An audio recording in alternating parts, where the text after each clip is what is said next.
Uma boa noite a todos. Uma noite especial, um feliz sábado.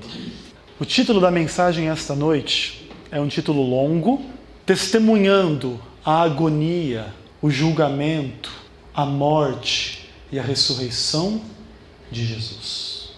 Vamos começar testemunhando a sua agonia no Getsemane, Mateus capítulo 26, versos 36 a 46.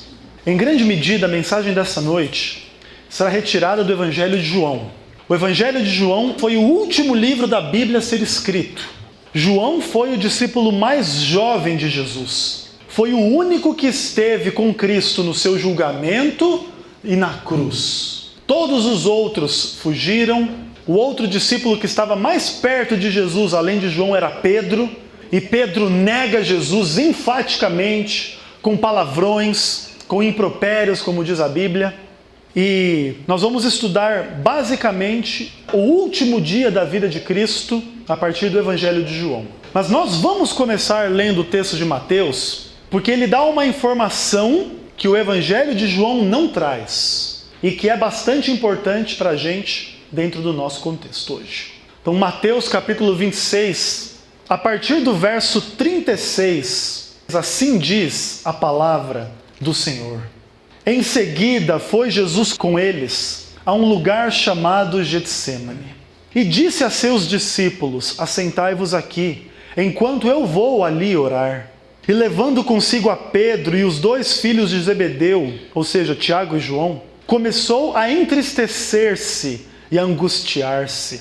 Então lhes disse: a minha alma está profundamente triste até a morte. Ficai aqui e vigiai comigo. Adiantando-se um pouco, prostrou-se sobre o seu rosto, orando e dizendo: meu Pai, se possível, passa de mim esse cálice. Todavia não seja como eu quero, e sim como tu queres. E voltando para os discípulos, achou-os dormindo. E disse a Pedro: então, nenhuma hora pudeste vigiar comigo? Vigiai e orai para que não entreis em tentação. O espírito, na verdade, está pronto, mas a carne é fraca. Tornando a retirar-se, orou de novo, dizendo: meu Pai, se não é possível passar de mim esse cálice sem que eu o beba, faça-se a tua vontade. E voltando, achou-os outra vez dormindo, porque os seus olhos estavam pesados. Deixando-os novamente, foi orar pela terceira vez, repetindo as mesmas palavras. Então voltou para os discípulos e lhes disse: ainda dormis e repousais? Eis que é chegada a hora, e o Filho do Homem está sendo entregue nas mãos dos pecadores. Levantai-vos, vamos, eis que o traidor se aproxima. Muito se estudou a respeito dos evangelhos na história da humanidade. Os evangelhos não são a biografia de Jesus no sentido estrito, ou no sentido como nós temos essa noção de biografia, contando a vida inteira da pessoa. Todo ali o seu nascimento, as circunstâncias, a família, o contexto, toda a sua infância, toda a sua adolescência, a sua vida adulta e por fim a sua morte. Os evangelhos não seguem essa lógica quando falam de Jesus. A maioria dos 4 evangelhos fala muito pouco da infância de Jesus e gasta muito tempo com os momentos finais da sua vida. Porque aqui estão talvez as lições mais profundas e as conclusões mais importantes a respeito da identidade da pessoa de Jesus Cristo. Relembrando muito do que a gente estudou aqui essa semana, Jesus Cristo ele tem uma identidade. Se você não entender essa identidade, você não entende o que ele falou, você não entende o que ele fez, você não entende o que ele é. E a identidade de Cristo é: no princípio era o Verbo estava com Deus, e o Verbo era Deus. João 1, verso 1. Esse Verbo se fez carne, no verso 14. E é assim que nós concluímos que em Jesus Cristo nós encontramos Deus feito homem. E se você não entender isso, você não entende a mensagem do Evangelho. Por que é importante entender isso? Porque nós lemos no texto uma tristeza profunda. Uma tristeza que a gente não pode compreender. E especialmente porque aquele que está triste é o Deus de toda alegria. É o Deus de toda paz, de toda glória, de toda luz, de toda verdade. Imaginem por um segundo o prazer de ser Deus. É possível imaginar? Quem não é Deus não consegue imaginar. Mas quem sabe a gente consiga imaginar um pouco. Amor perfeito. Você conhece amor perfeito? Talvez você não conheça, mas Deus conhece. Você conhece paz perfeita? Talvez você não conheça, mas Deus conhece. Você conhece alegria, satisfação perfeitos? Talvez não, mas Deus conhece. É por isso que quando a Bíblia diz que o Senhor Jesus Cristo em pessoa se entristece, a sua alma está profundamente triste até a morte, é que a gente consegue entender a gravidade do que está acontecendo aqui. Quando você estuda também a pessoa de Jesus da perspectiva humana, você entende que Jesus Cristo foi o único ser humano na face da terra sem pecado. Nós estudamos isso aqui. Lembra que Davi fala: em pecado me concebeu a minha mãe. E isso é verdade a respeito de todos nós. Salmo 51, verso 5. Também o livro de Isaías, capítulo 48, verso 8, diz que todos nós somos chamados de transgressores da lei de Deus desde o ventre materno. Somos egoístas, somos maldosos, somos carnais, somos pequenos. Pequenos em amor, pequenos em crer, pequenos em viver segundo o padrão da verdade do Evangelho. Pecadores, todos nós. Mas Jesus Cristo é diferente. Ele não nasce da vontade da carne. Inclusive, ele nem nasce do sexo, como todos nós nascemos. E ele nasce por obra do Espírito Santo. Ele é incontaminado pelo pecado. Jamais mentiu, jamais idolatrou, jamais sentiu ódio, raiva, rancor, malignidade contra as pessoas. Amou de forma perfeita, perdoou de forma perfeita, viveu de forma perfeita. Isso indica que jamais houve incoerência entre a vontade de Jesus e a vontade de Deus. Nós somos diferentes disso. Por vezes, Deus nos pede para a gente santificar o dia de sábado. Se tiver que abandonar o trabalho que vai ganhar melhor por causa disso, abandone o trabalho que vai ganhar melhor. A gente pode até tomar essa decisão, mas às vezes a gente fica com vontade de tomar uma decisão diferente. Poxa, olha só o que eu estou perdendo. Muito dinheiro. A gente fica com vontade de aceitar a proposta, transgredir o sábado. Poderia dar outros exemplos. Deus quer que a gente mantenha a fidelidade e não minta. Por mais que a gente tenha que falar a verdade e isso for vergonhoso para nós. Porque às vezes a gente mente porque a gente tem vergonha de falar a verdade. A gente não quer falar a verdade, a gente está contra a vontade de Deus. Mas Jesus, ele nunca experimentou esse problema. Deus quer que a gente fale a verdade. Jesus, ele tinha um prazer enorme em falar a verdade. Quando falar a verdade custou a vida dele, porque obviamente dentro do contexto humano, Jesus foi assassinado, por quê? Porque falou a verdade. Para quem não queria ouvir a verdade. Falou a verdade para o pastor. Pastor, você está pecando. Você está mentindo contra o povo. Você está mentindo contra Deus. Você está ensinando o que não é verdade. E o pastor daquela época, em vez de admitir o seu erro, abandonar o pecado e seguir a Jesus, odeia a Jesus. Jesus, ele enfrenta romanos, judeus, pagãos, crentes com a verdade. Com o objetivo de resgatar as pessoas para que sejam salvas, felizes, fiéis para todo sempre. Vida eterna, é só o que ele oferece. E é porque ele é Deus que ele tem poder de oferecer e conceder. Agora, vamos nos aprofundar nesse quadro de Jesus se entristecendo e pedindo ao Pai: se possível, Pai, passa de mim esse cálice. Como é que a gente vai interpretar esse cálice, né? Era algo literal? Era algo simbólico? Eu, particularmente, creio que possa ser inclusive algo literal. Ellen White descreve a cena e ela diz que o cálice tremia nas mãos do Senhor. E aquele cálice continha, nas palavras dela, as fezes do pecado. Você tem coragem de engolir? Ele treme. Tudo o que ele odeia. Porque a única coisa que Deus odeia é o pecado. Deus ama todas as pessoas, deu vida a tudo, ao universo inteiro. Coisas lindas, maravilhosas, perfeitas. Ele deu vida para todos. Ama a todos, ama tudo. Ele é amor, inclusive. A única coisa que Deus odeia é o pecado. E o pecado está nas mãos dele. Ele não é o culpado pelo pecado. Tanto não é que ninguém mente porque Deus manda mentir. Ninguém transgride o sábado porque Deus manda transgredir o sábado. Ninguém se torna viciado em crack porque Deus manda fumar crack. E aí eu poderia dar inúmeros outros exemplos. Não é culpa dele, não é ele que manda. Mas quem fuma crack, quem mente, quem rouba, quem mata, quem transgride o sábado, merece o inferno. Merece a morte eterna. Só que Deus sabe que a gente foi envolvido no pecado pela mentira do diabo, pelo engano. E pelo que Adão e Eva fazem lá num jardim perfeito, todo mundo se torna imperfeito. E Deus sabe disso. E ele diz, não vou entregar os meus filhos amados assim não. Só que para ele não entregar a gente aquilo que é justo, a morte eterna, alguém tem que morrer. Ninguém melhor do que ele. Em pessoa, Deus se faz homem. E aquele cálice treme na sua mão. Ele ora. E é engraçado que o Evangelho relata essa oração com uma frase, né? Pai, se possível, passa de mim esse cálice. Mas o texto diz, depois de 1 hora ele volta para ver os discípulos dormindo. 1 hora, orando a Deus, clamando a Deus. Na segunda vez que ele vai orar, ele diz, bom, já se não é possível, então que se faça a tua vontade. Interessante isso, né? Essa comunhão de Jesus com Deus enquanto homem. Mas vamos olhar um pouquinho mais de perto isso aqui. João capítulo 18. A partir do verso 3 até o verso 11. Assim diz a palavra do Senhor.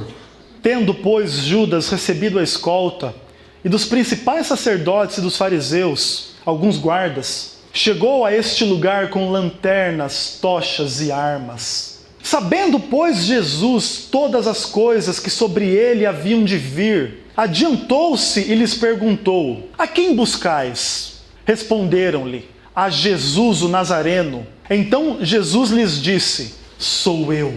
Ora, Judas o traidor também estava com eles. Quando, pois, Jesus lhes disse, sou eu, recuaram e caíram por terra. Jesus de novo lhes perguntou, a quem buscais? Responderam, a Jesus o Nazareno. Então lhes disse Jesus, já vos declarei que sou eu. Se é a mim, pois, que buscais, deixai ir estes, para se cumprir a palavra que dissera, não perdi nenhum dos que me deste. Então Simão Pedro puxou a espada que trazia e feriu o servo do sumo sacerdote, cortando-lhe a orelha direita. E o nome do servo era Malco. Mas Jesus disse a Pedro, mete a espada na bainha, não beberei porventura eu o cálice que o Pai me deu. Outros textos do Evangelho relatam que Jesus toma a orelha daquele jovem no chão, recoloca no lugar e cura a ferida. Milagre pequeno para quem ressuscitou mortos. Devolver a orelha, tranquilo, né? Para quem curou todas as doenças meramente com a palavra, tranquilo, né? Colocar a orelha no lugar. Jesus. Vamos pensar um pouquinho mais. Tristeza e angústias profundas pelo sofrimento trazido pelo pecado. É assim que Deus sente. É assim que Ele é. Aquele que guardou os mandamentos do seu Pai de forma perfeita, submeteu a sua vontade de forma perfeita, Ele pede livramento. Senhor, se possível, passa de mim. Jesus, porém, Ele encara a cruz como vontade do Pai e assume a culpa de todo o pecado. Ele não quer a cruz. Ele é o Deus da vida, não da morte. Ele é Deus da santidade, não do pecado. Cruz é a morte, o salário do pecado é a morte. Ele não quer isso, mas ele assume isso. E, segundo a própria palavra da profecia, Isaías 53:10 já dizia assim, todavia ao Senhor agradou moê-lo, quando ele der a sua alma como oferta pelo pecado, verá a sua posteridade, prolongará os seus dias, e a vontade do Senhor prosperará nas suas mãos. 700 anos antes de Cristo nascer, Isaías escreveu essa profecia. Ao Senhor agradou moê-lo, porque Ele vai dar a sua alma como oferta pelo pecado. Quando Ele fizer isso, Ele verá a sua posteridade, prolongará os seus dias. Da morte, Ele retorna para a vida. E a vontade de Deus, que é a salvação dos pecadores, vai prosperar nas mãos desse homem.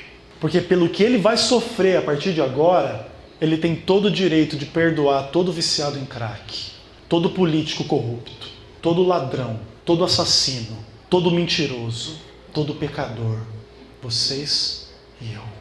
Ele tem direito de fazer isso. O Evangelho de João, conforme você lê no capítulo 18, dos versos 1 a 11, que nós lemos agora, ele também mostra que Jesus não foi uma simples vítima do poder maligno, mas redentor voluntário da humanidade pecadora. Isso é muito importante. Ele ora ao Pai, ele diz que ele não quer a cruz, se possível ele quer não passar por aquilo, mas ele assume, ele aceita, ele vai. E muitos usam essa expressão, né, pegar para Cristo. Me pegaram para Cristo hoje, né? Ou seja, me pegaram para fazer comigo o que eu não quero que seja feito. Tem essa ideia popular, mas isso não é verdade. Jesus não foi pego para Cristo. Ele veio ao mundo com esse objetivo, morrer por nós. E quando os discípulos humanos dele não puderam defendê-lo, Jesus falou, né? Eu poderia clamar ao Pai, ele mandava 12 legiões de anjos, não era de homens não. Aí você vai estudar o Antigo Testamento, em uma noite, um anjo do Senhor matou quantos assírios? 185 mil. Um anjo. O que Jesus faria com 12 legiões de anjos? Sobraria quantos para bater na cara dele? Sobraria um lá? Não sobrava um. E a Bíblia é clara. João capítulo 10, versos 17 e 18. Por isso o Pai me ama, porque eu dou a minha vida para reassumir. Ninguém a tira de mim, pelo contrário, eu espontaneamente entrego ela. Eu dou a minha vida. Esse é o Senhor. Vamos testemunhar um pouquinho mais de perto o julgamento de Jesus diante de judeus e romanos. No próprio capítulo 18 de João, a partir do verso 19 até o verso 24. A Bíblia diz assim: Então o sumo sacerdote interrogou a Jesus acerca dos seus discípulos e da sua doutrina. Declarou-lhe Jesus: Eu tenho falado francamente ao mundo, ensinei continuamente tanto nas sinagogas como no templo, onde todos os judeus se reúnem, e nada disse em oculto. Por que me interrogas? Pergunta aos que ouviram o que eu lhes falei. Bem sabem eles o que eu disse. Dizendo ele isso, um dos guardas que ali estavam deu uma bofetada em Jesus, dizendo: É assim que falas ao sumo sacerdote? Replicou-lhe Jesus: Se eu falei mal, dá testemunho do mal, mas se eu falei bem, por que me feres? Então Anás o enviou amarrado à presença de Caifás, o sumo sacerdote. Versos 28 a 32, vai continuar essa história. Depois levaram Jesus da casa de Caifás para o pretório. Era cedo de manhã. Eles não entraram no pretório para não se contaminarem, para poderem comer a Páscoa. Então Pilatos saiu para lhes falar e lhes disse: Que acusação trazeis contra esse homem? Responderam-lhe: Se este não fosse malfeitor, não te entregaríamos. Replicou-lhes, pois, Pilatos: Tomai-o, vós outros, e julgai-o segundo a vossa lei. Responderam-lhe os judeus: A nós não é lícito matar ninguém, para que se cumprisse a palavra de Jesus, significando modo de morte, porque havia de morrer. É interessante a vida, né? Jesus Cristo, Senhor do céu e da terra, Criador do universo, Deus feito homem, é colocado pela liderança religiosa nas mãos das pessoas mais cruéis que esse mundo já viu. Quando Daniel vai descrever o Império Romano, capítulo 7, capítulo 8 do livro de Daniel, ele fala de uma fera, um bicho terrível, espantoso. Nem tem na natureza um bicho daquele. Um bicho terrível que come tudo, devora tudo, destrói tudo. É o Império Romano, o Império Mundial, o Império violento, o Império terrível. Vocês lembram? Devem conhecer a história, qual que era a diversão dos romanos, né? Hoje em dia você assiste um filme na sua casa, pessoas se matando, pessoa dando tiro, explosão, tal, legal. Sabe como que os romanos assistiam um filme? Eles pegavam um estádio, do Grêmio aí, do Inter e tal, lotava de pessoas, e lá no meio botava leão faminto e meia dúzia de pessoas. Aí a hora que o leão subia e pulava no pescoço de um, eles gritavam gol. Ouviram falar do Coliseu? Tem as ruínas lá em Roma, né? Roma. Essa era a diversão dos romanos. Era assim que eles se divertiam com as pessoas. Povo legal, né? E eles entregam Jesus na mão desse povo. E enfim, esse texto aqui, ele tem questões inúmeras e diversas aqui, né? Mas vamos ler o capítulo 19, de 1 a 16, e aí eu vou comentar em geral essa questão do julgamento de Jesus. A Bíblia diz assim: Então, por isso, Pilatos tomou a Jesus e mandou torturá-lo. Os soldados, tendo tecido uma coroa de espinhos, puseram-lhe na cabeça e vestiram-no como um manto de púrpura.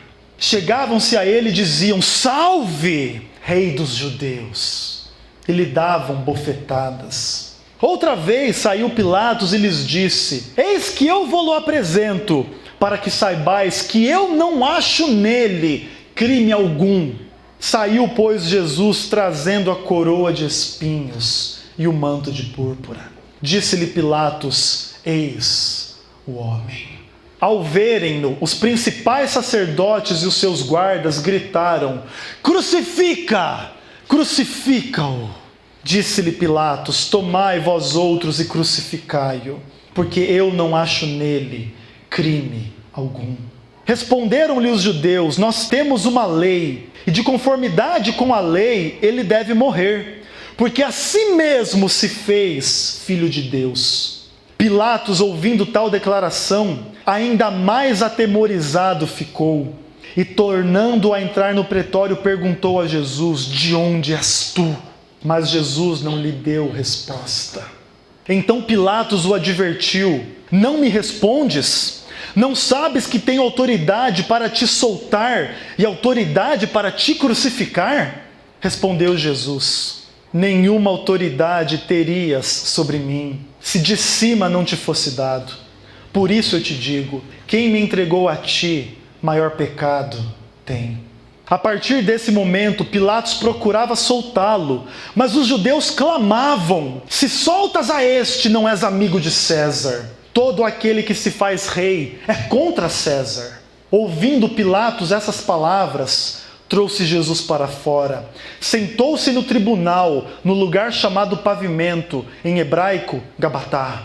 E era Parecev Pascal, era a véspera da Páscoa, cerca da hora sexta, e disse aos judeus: Eis aqui o vosso rei. Eles, porém, clamavam: Fora! Fora! Crucifica-o!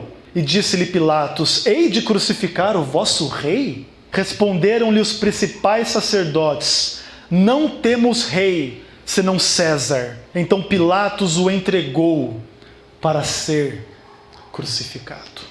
Uma das grandes questões dos judeus no tempo de Jesus era essa submissão ao poder romano, ao poder pagão.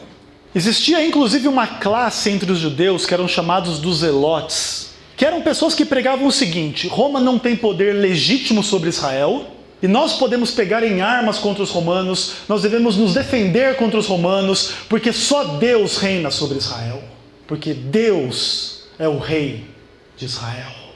Inclusive, vocês talvez lembrem do Antigo Testamento, quando foi instituída a monarquia no povo de Israel, o povo foi pedir um rei para o profeta Samuel, e o profeta Samuel fica bravo, imensamente bravo com aquele povo. E Deus fala assim: Samuel, fica bravo com eles não é contra você, é contra mim que eles estão revoltados, para que eu, Deus, não reine sobre eles. A partir dessa postura de Israel, Israel passa a ter um rei. Primeiro o rei Saul, rei Davi, rei Salomão, e aí toda a dinastia para frente. E os reis de Israel foram pecadores. Salomão foi um rei terrível. Depois o filho dele, dizia que o dedo mindinho dele era mais pesado que o lombo de Salomão. Impostos, exploração do povo em nome da riqueza, do poder político e etc. Mas permanece um fato: só Deus é o rei de Israel. E Jesus ele é julgado nesses termos aqui, Ele é trazido para Pilatos, o governador romano, e inclusive os judeus já sabiam o que queriam fazer com ele, Já trouxeram esse homem e Pilatos diz: Mas e aí? Qual que é a questão? Olha, Pilatos, se não fosse coisa ruim esse cara, a gente nem trazia. Tá, mas façam vocês o que vocês podem fazer. Vão lá e julguem ele. Não, mas é o seguinte, é que nós, na nossa lei, nós não podemos matar ninguém. Sabe o que a gente quer, Pilatos? A gente não quer conversa, a gente só quer matar esse homem. Tem outro objetivo. Mas tá, aí Pilatos vai conversar e Jesus, etc, né? E o texto a gente não leu para não ficar mais extenso ainda, mas em algum momento Jesus diz assim, olha, para Pilatos, todo o que é da verdade ouve a minha voz. E aí Pilatos pergunta para ele, o que é a verdade? E vai lá conversar com o povo, mas esse cara é ruim, tal. Assim, não, tá bom, bate nele. Levam ele para fora, humilham ele, torturam ele, e aí a hora que ele volta, diz assim, olha, já bati nele bastante, olha, eu não vejo nesse cara crime nenhum. Não queremos saber. Com esse aí é só morte, não tem outro caminho para ele. A gente não quer outra coisa. Mas eu trouxe para vocês aqui o fato do seguinte. Jesus ele sofreu um julgamento injusto por parte tanto dos judeus quanto dos romanos. Israel tinha leis a respeito do julgamento, sinédrio e etc. E os romanos também. A coisa não é feita assim de qualquer forma. E, por exemplo, no texto que a gente leu, em algum momento, quando Jesus ele é levado para a presença do sumo sacerdote, dizia, era de manhã, estava amanhecendo. Ou seja, Jesus ele foi preso, amarrado, agredido e interrogado durante a noite. Isso era proibido pelas leis dos judeus. Você não tem que ter medo, fazer nada escondido, é a lei de Deus, falar a verdade. Vai julgar o homem que matou, que fez coisas erradas, que merece algum tipo de condenação? Você julga ele à luz do dia. Você não julga ele de noite. Jesus ele é preso, amarrado, agredido, interrogado.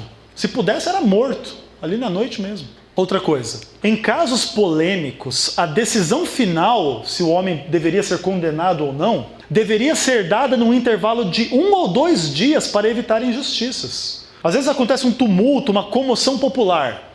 Esse homem aqui foi pego estuprando a menina. Vamos levar, vamos julgar, é hoje, mata. A lei de Deus, para evitar algum tipo de excesso ou algum tipo de precipitação, a lei deles não permitia que em casos polêmicos você tomasse a decisão no mesmo dia. Você não pode dizer, esse aqui está falando blasfêmias contra Deus, está mentindo, está pecando, vamos matar agora. Não, espera um dia, pelo menos 1 ou 2 dias, para ouvir outras pessoas que ouviram o que aconteceu, o que não aconteceu, para a coisa não acontecer no momento, para evitar injustiças. Outra coisa, as testemunhas contra o acusado não podiam se contradizer. Não podia aí você testemunhar e dizer assim, eu vi Jesus roubando um pão. Aí o outro vai dizer, não, Jesus não roubou pão, Jesus roubou a bicicleta. Se uma testemunha falasse isso e a outra, isso, acabou, o cara é inocente. Porque não faz sentido a história. Obviamente aquilo é uma falsa acusação. Era assim. E em relação aos romanos, quando Pilatos disse, eu não vejo nesse homem crime algum, isso equivalia a uma absolvição. E Jesus não poderia ser novamente acusado de um crime do qual ele já havia sido absolvido. Quando Pilatos diz, olha, esse homem não vejo nele crime algum, é a sentença, inocente. Você não pode, depois que o juiz julga inocente, continuar dizendo a mesma coisa. Não, mas ele é culpado, então vamos matar esse homem porque ele é culpado. Estão violações seríssimas da lei judaica e da lei romana. O Deus justo se faz homem para sofrer um julgamento injusto. Adiante. Testemunhando a morte de Jesus. João capítulo 19, versos 28 a 30. Depois, vendo Jesus que tudo já estava consumado, para se cumprir a escritura, disse, tenho sede. Estava ali um vaso cheio de vinagre. Embeberam de vinagre uma esponja e fixando-a num caniço de sopo lhe chegaram à boca. Quando, pois, Jesus tomou o vinagre, disse, está consumado. E inclinando a cabeça, rendeu o espírito. Quando a igreja primitiva vai pregar, eles vão dizer assim, eles dizem assim, matastes o autor da vida. Essa é a identidade de Jesus. Ele não é uma pessoa como eu e você. Deus que se fez homem. Ele vem para salvar os homens. E Jesus, na cruz do Calvário, ele está com um foco e um objetivo. Salvar a humanidade. É por isso que ele ora por aqueles que o crucificam. Pai, perdoa-lhes, porque não sabem o que fazem. E para cumprir a escritura, quando ele sabe que está morrendo, o doador da vida está morrendo, ele diz assim, olha gente, eu me fiz como vocês. Vocês têm fome? Vocês têm sede? Vocês têm dor? Eu também tenho sede. Abre a sua Bíblia em Salmo 69, verso 21. 1000 anos antes de Cristo, o povo de Israel aprendeu uma música. Vocês gostam de cantar aqui? Gostoso cantar, né? Mas olha só, cantar é gostoso. E o povo de Israel aprendeu uma música. 1000 anos mais ou menos antes de Cristo. E o povo de Israel cantava uma canção e no meio dela lá tinha uma frasezinha, desapercebida, né? Quem sabe até o povo nem entendia essa frase, né? E a Bíblia diz assim, Salmo de Davi: por alimento me deram fel, e na minha sede me deram a beber vinagre. O povo de Israel cantou 1000 anos essa música aí, sem saber o que queria dizer isso. Mas quando o Senhor vai para a cruz, quando Ele morre por mim e por você, Ele tem sede. Ele não recebe um copo de água fresca, é vinagre. E Ele bebe e Ele diz: está consumado. Essa expressão grega, quando você ia lá no mercado, você pendurava lá suas compras. Você comprava arroz, feijão, macarrão, ficava lá a conta. Quando você ia no seu salário, no dia do seu salário e pagava essa conta, eles batiam um carimbo. Está consumado. A dívida está paga. Essa era uma palavra do mundo do comércio. Jesus faz uma troca com a gente. Ele sofre a cruz. Ele sofre a vergonha. Ele sofre a pena do pecado. Ele sofre a morte. Para que Ele possa dizer na tua conta: está pago. Eu paguei pelas tuas mentiras. Eu paguei pelos furtos, pelos assassinatos. Eu paguei pelos palavrões que você fala. Eu paguei pelo tempo que você perde com lixo nesse mundo. Eu paguei pela vaidade. Eu paguei pelos desvios de verbas públicas. Eu paguei por todo o pecado no coração de cada ser humano. Tudo que a gente fala, pensa, sente, faz, que é pecado. Ele paga. Está pago, está consumado. Ele tem direito de perdoar de forma perfeita. Vamos terminar. Testemunhando a ressurreição de Jesus. João capítulo 20. Vamos voltar lá para o Novo Testamento e vamos terminar. A coisa mais linda a respeito da história de Jesus é que ela não acaba igual à nossa história. A nossa história acaba assim: nasceu, viveu, morreu, acabou. Jesus ele tem uma história diferente. Assim diz a palavra do Senhor. No primeiro dia da semana, Maria Madalena foi ao sepulcro de madrugada, sendo ainda escuro, e viu que a pedra do túmulo estava removida. Então correu e foi ter com Simão Pedro e com o outro discípulo a quem Jesus amava, João, e disse-lhes: tiraram do sepulcro o Senhor, não sei onde eles o puseram. Saiu, pois, Pedro e o outro discípulo e foram ao sepulcro. Ambos corriam juntos, mas o outro discípulo correu mais depressa do que Pedro e chegou primeiro ao sepulcro. E abaixando-se viu os lençóis de linho, todavia não entrou. Então Simão Pedro, seguindo-o, chegou, entrou no sepulcro e ele também viu os lençóis e o lençol que estivera sobre a cabeça de Jesus, e que não estava com os lençóis, mas deixado num lugar à parte. Então entrou também o outro discípulo que chegara primeiro ao sepulcro e viu e creu, pois ainda não tinham compreendido a Escritura, que era necessário ressuscitar ele dentre os mortos. E voltaram os discípulos outra vez para casa. Para terminar, versos 19 a 21. Ao cair da tarde naquele dia, o primeiro dia da semana, trancadas as portas da casa onde estavam os discípulos, com medo dos judeus, veio quem? Jesus veio, se colocou no meio deles e lhes disse: paz seja convosco. E dizendo isso, lhes mostrou as mãos e o lado, e eles se alegraram, portanto, os discípulos, ao verem o Senhor. Disse-lhes, pois, Jesus outra vez: paz seja convosco. Assim como o Pai me enviou, também eu vos envio. A gente ouve falar dessa história. Muitos duvidam dessa história. Não vou mentir para vocês. Tem pessoas que leem a Bíblia, leem tudo isso aí e dizem: não creio. É igual ler gibi, novela, livro de ficção, O Senhor dos Anéis. Tem todo o direito, cada um crê no que crê, vive do jeito que vive. Mas para imaginar essas pessoas que não creem, se fosse verdade. Não precisa crer, vamos pensar se fosse verdade. Você conhece um homem, ele é igual a todos os homens, não é bonito, não é rico, Jesus. Agora é o seguinte, você conhece esse camarada, ele é normal, ele é uma pessoa. E ele tem algo diferente nele. Ele vai com você para a igreja, mas certas coisas que você não entende, ele entende. Só que ele não fica impaciente com você porque você não entende. Ele te explica, ele te ensina, ele caminha, ele leva você junto. E você vai viver com esse cara, e você vai conhecer ele, você vai comer com ele, você vai andar com ele, você vai dormir com ele. Você vai ver ele no meio das pessoas. E de repente esse cara vai começar a fazer o que ninguém tem poder de fazer. Ele vai multiplicar o pão, ele vai andar sobre a água, ele vai expulsar demônios, ele vai curar, ele vai fazer uma obra cujo resultado é felicidade e alegria na vida das pessoas. Porque se eu estou com câncer, minha mãe está com câncer, meu avô está com câncer, eu estou com um problema, e vem um homem e diz câncer, sai. E a minha mãe tá limpa, está curada, eu estou limpo, estou curado. Imagina a alegria desse povo. E você vê Jesus fazendo isso, aldeia depois de aldeia, cidade depois de cidade. Não é uma pessoa que Jesus faz isso, não. Jesus faz isso para todas. Agora, de repente você entende que esse cara tem poder de ser o rei do mundo. Não vai ter uma pessoa que não vai seguir esse cara. Não existe. Só que o que acontece? A inveja que uma pessoa dessa desperta naquele que tem religião, naquele que tem o poder da política, nas pessoas que têm o poder no mundo, é enorme.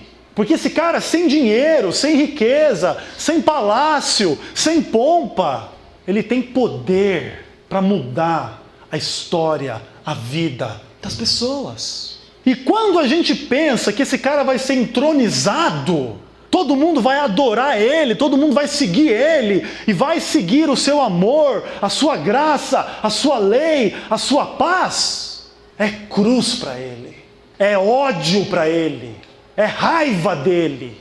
E como é que esse cara reage a essa situação? Ele faz igual a Pilatos, eu lavo as minhas mãos, eu vou embora daqui. Pereçam nos seus pecados. Ele não faz isso. Me dá o cálice. Dá para mim. Eu não quero, mas eu bebo. Eu vou sofrer o que ninguém pode sofrer. Eu vou morrer sendo o criador da vida. Mas saibam de uma coisa. 3 dias depois eu vou olhar nos seus olhos. Eu não vou lá para brigar com você, para te bater, para te condenar ao inferno. Eu vou dizer assim para você: paz seja com você. Eu fiz por você, porque eu te amo, porque eu te amei com amor eterno, porque você é importante, precioso, preciosa para mim. Se fosse verdade, o que é que as pessoas que viveram essa história iriam fazer por Jesus depois? O que essas pessoas estariam dispostas a fazer por Jesus? Não tem o que as pessoas não fariam por ele. Você vai sofrer por ele, porque você vai pregar em nome de Jesus, você vai apanhar também, você vai levar pedrada, inclusive você vai morrer. Todos eles aconteceu a mesma coisa. Foram humilhados, desprezados e morreram eles todos. Mas sabe o que acontece? O poder com o qual esses homens contavam essa história aqui fez com que nós estivéssemos aqui essa noite, do outro lado do mundo. Amém? Essa história aconteceu aqui, ó. A gente está aqui agora em São Leopoldo. São Leopoldo é tipo uma região metropolitana de Porto Alegre, da capital. Vamos pensar que a gente está perto da capital. Essa história aconteceu longe da capital, muito longe. Lugarzinho pequeno. A Judéia, a província romana, não era a mais famosa, nem a mais bonita, nem a mais rica, nem a mais nada. Jesus viveu no lugar comum dos lugares comuns. Mas a história dele cruzou os 7 mares, os 4 cantos da terra. E se ainda não chegou em algum lugar, está escrito, vai chegar. A história de quem Deus é e do que Ele fez para salvar a humanidade vai chegar. E sabe quais são os frutos dessa história? Salvação eterna dos pecadores que merecem o inferno. E não tem demônio para lutar contra isso. Não tem pecado para parar essa história, porque Ele carregou sobre si os nossos pecados. E se Ele carregou, Ele tem todo o direito de nos libertar dos nossos pecados. Amém? Amém? Amém. Quantos de vocês desejam ter esse Senhor Jesus como Rei da vida de vocês? Levantem a mão. Vamos orar. Papai do céu, eterno e maravilhoso, em nome de Jesus, obrigado pela mensagem desta noite, Pai. Obrigado por poder testemunharmos tua agonia, teu julgamento, a tua morte e também a tua vitória contra a morte, Pai. Obrigado, Senhor, porque o Senhor prova que nos ama, tendo morrido por nós, sendo nós ainda pecadores. Te pedimos que o Senhor nos perdoe e nos transforme a cada dia, nos prepare para o dia da nossa própria morte ou para o dia da volta de Jesus, Pai. Obrigado por esse sábado que começou, Pai. Que o Senhor nos ajude a descansar o nosso coração neste dia. Tira de nós a violência, a vaidade, imoralidade, pecado, seja o que for, e faze-nos fiéis e felizes pelo poder da Tua graça, Pai. Dá-nos uma ótima noite, nos leve em segurança para os nossos lares e nos traz de volta amanhã de manhã para Te adorar em nome de Jesus. Amém.